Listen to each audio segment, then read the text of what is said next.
আজকে চলে এসেছি বাড়িতেই চিকেন পকোড়া বানানোর একটা রেসিপি নিয়ে। এতটাই ঝটপট এবং ইজি হয়ে যাবে যে তোমার দরকারই নেই দোকানে গিয়ে কেনার। প্রথমে আমি আদা রসুন লঙ্কা বাটা ঢেলে দিয়েছি 4 চামচা মতো, 2 চামচা মতো নুন দিয়েছি, তোমাদের স্বাদ অনুযায়ী নুন দেবে। এরপরে দিয়েছি কাশ্মীরি লঙ্কা গুঁড়ো, তার সাথে হলুদ গুঁড়ো, আর পর গোটা তোমার ধনেকে একটু গুঁড়ো করে নিয়েছি, আর কাসুরি মেথি দিয়েছি তোমার রোস্ট করে। আর এদিকে দই দিয়ে দিচ্ছি, ফাটিয়ে নেওয়া অবশ্য দইটা, তো 3 চামচ মতো আমি দিয়েছি।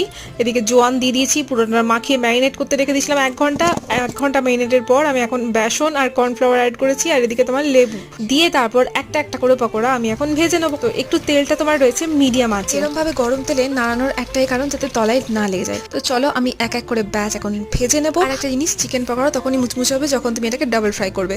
দুটোর কালারের মধ্যে দেখো এখানে ডিফারেন্স আছে, যেটা ডার্ক কালার সেটা হয়ে যাচ্ছে ডাবল ফ্রাই, আর এটা রয়েছে সিঙ্গেল ফ্রাই। এটা পরবর্তী সময় তখন আবারও ফ্রাই করে খাওয়া যাবে, তো সেজন্য রেখে দিয়েছি তুলে। আর এটা আমার ফাইনাল লুক।